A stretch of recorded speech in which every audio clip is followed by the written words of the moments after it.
nkuko muri mazimisi mumenyeshwa yuko umuririmbyi Christopher umwe baririmbyi amaze gukora byinshi bitandukanye haba mu Rwanda ndetse aho iwacu mu Burundi n'indirimbo nyinshi mwakunze ndetse gushika no mwanya mu gikunda n'umwe baririmbyi amaze imyaka myinshi akora umuzika ariko kandi ku itariki 30 nkuko twari baba mazimisi babamenyesha Christopher azoba ariko arataramira abarundi karukanya rero yamaze gushika ku kigo c'indege Mercure Ndadaye Christopher turakura mu kiti umeze neza bro sawa cyane ego tumeze fresh natwe ikibazo cyane twifuza kumenya ryo bari baye inshuro rigira kangaye mushitse hano iwacu mu Burundi inshuro kabiri ngeze hano mu Burundi ngeze kuzano kera nyine umwana nyine n'umukina music nishimiye kugaruka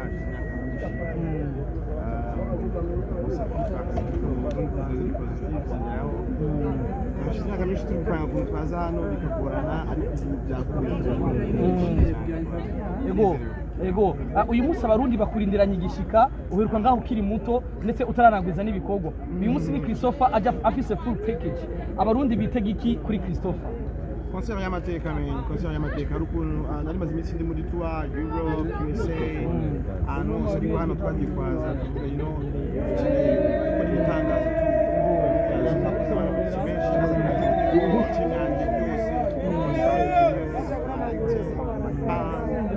abantu bose turi kimwe abantu benshi cyane twaje gukorera abarundi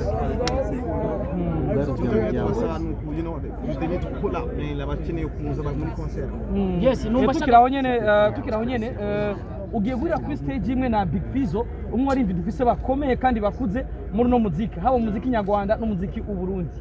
wowe uri wakera mu muziki ariko sinibazo kubunganya imyaka na Big FIZZO kubwaho wa wiyumva gute ugiye guhurira kuri stage imwe n'igihanganye nka Big FIZZO Big FIZZO n'umuntu yakuze no indirimbo ze na n'ubu ngubu akinkumvisinga so ni umwe mu bakonya dufite ba R&B muri Afrika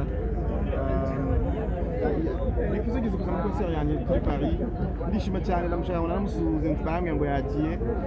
then ubu at least nashimije ko tugiye muri the stage like it means a lot to me anyways my mama wanje yari umufana ukomeye cyane wa Big FIZZO ntago agira ngo bibone bimubwire ko byabaye nawe ukomeye muri stage ya Big FIZZO but at least right now jena bizi umutima tuko hari yes bisi ibibazo bibiri ikibazo canje ca mbere ni Starboy de Ship kuva muri Star TV abanyarwanda bari kwadukana ni benshi cyane ndetse n'abarundi numva shaka kumenya urugendo wagize ni rurerure si ruto washitse amahoro tubona umeze neza cyane ntituzi byabaye mu kirere urugendo rwagenze gute ikibazo ca kabiri uheruka ngaha anye ndibuka show yabereye neza na neza muri Mize Viva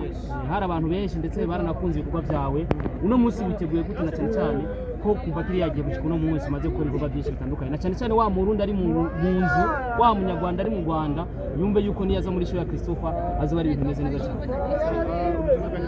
cyane actually gambere nza hano twaje dutwaye bashyashi tunagize chance zo kureba Burundi kurebera hejuru igihugu cyiza cyane tempo ibintu mu Rwanda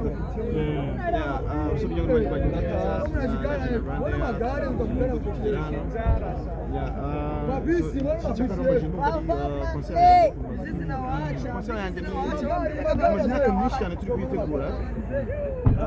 hakazamo muri negociation hakazamo utubazo abo finalement turi hano kugira ngo tubikore gukora concert y'itangazo tugiye gukora hano n'ishige ntabwo kabisa Christopher tugushimire reka mugende mwitegure kugira ngo dove muri press conference. All right man, thank you so much. Thank you so much.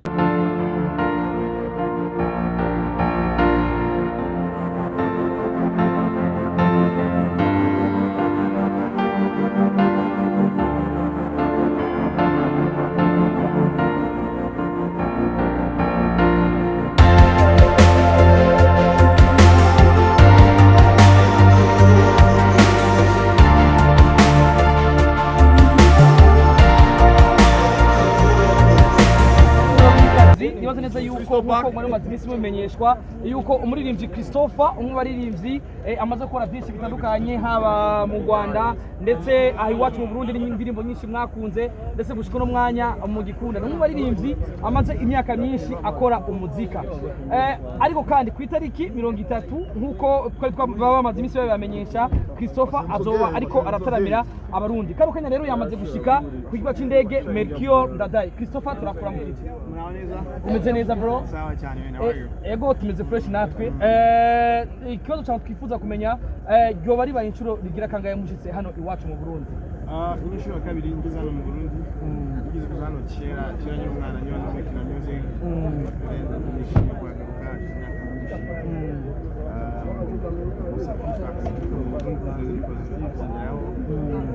imyaka myinshi turi gupanga ukuntu twaza hano bikagorana ariko ubu ego uyu munsi abarundi bakurindiranye igishika uheruka ngaho ukiri muto ndetse utaranagwiza n'ibikorwa uyu munsi ni Christopher ajya afise full package abarundi bitega iki kuri Christopher concert y'amateka concert y'amateka rukuntu nari maze iminsi ndi muri tour Europe USA hano sari hano twagikwaza tuvuga itangazo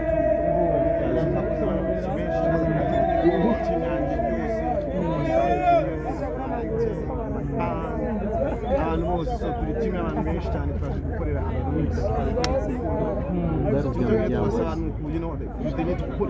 abakeneye kuza muri concert yes numva tukiraho nyene ugiye gurira kuri stage imwe na Big FIZZO umwe ari dufise bakomeye kandi bakuze muri no muziki haba muziki nyarwanda no muziki uburundi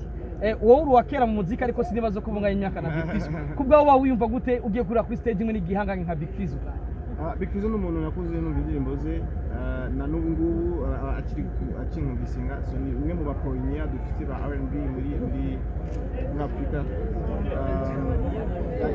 Big FIZZO gize kuza muri concert yanjye kuri Paris ndishima cyane ndamushaka naramusuhuze ntibambwe ngo yagiye then ubu at least nashimije ko tugiye muri the stage like it means a lot to me anyways my mama wanje yari umufana ukomeye cyane wa Big FIZZO ntabwo agira ngo abibone bimubwire ko finalement byabaye nawe mwana ukomeye wa Big stage na Big FIZZO but at least right now yanabize umutima tuko hari yes bisi ibibazo bibiri ikibazo canje ca mbere nitwa Star Boy Leadership kuva muri Star TV abanyarwanda bari kwadukana ni benshi cyane ndetse n'abarundi numva ashaka kumenya urugendo wagize ni rurerure si ruto washitse amahoro tubona umeze neza cyane ntituzi byabaye mu kirere urugendo rwawe rwagenze gute ikibazo ca kabiri uheruka ngaha anye ndibuka show yabereye neza na neza muri Mize Viva hari abantu benshi ndetse baranakunze ibikorwa byawe uno munsi witeguye gute na cyane ko kuva kiri yagiye gushika uno munsi maze gukora ibikorwa byinshi bitandukanye na cyane wa Murundi ari mu nzu wa munyarwanda ari mu Rwanda yumve yuko niyaza muri show ya Christopher azoba ari ibintu bimeze neza cyane actually gambere nza hano twaje dutwaye cyasi tunagize chance zo kureba Burundi kurebera hejuru igihugu cyiza cyane tempo ibintu byose mu Rwanda tudafite usubije ngo bagenda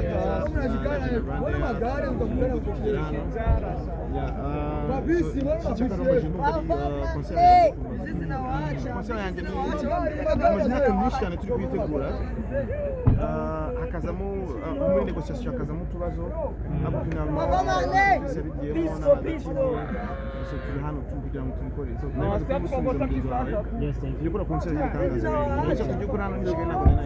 kabisa Christopher tugushimire reka mugende mwitegure kugira ngo dove dura muri press conference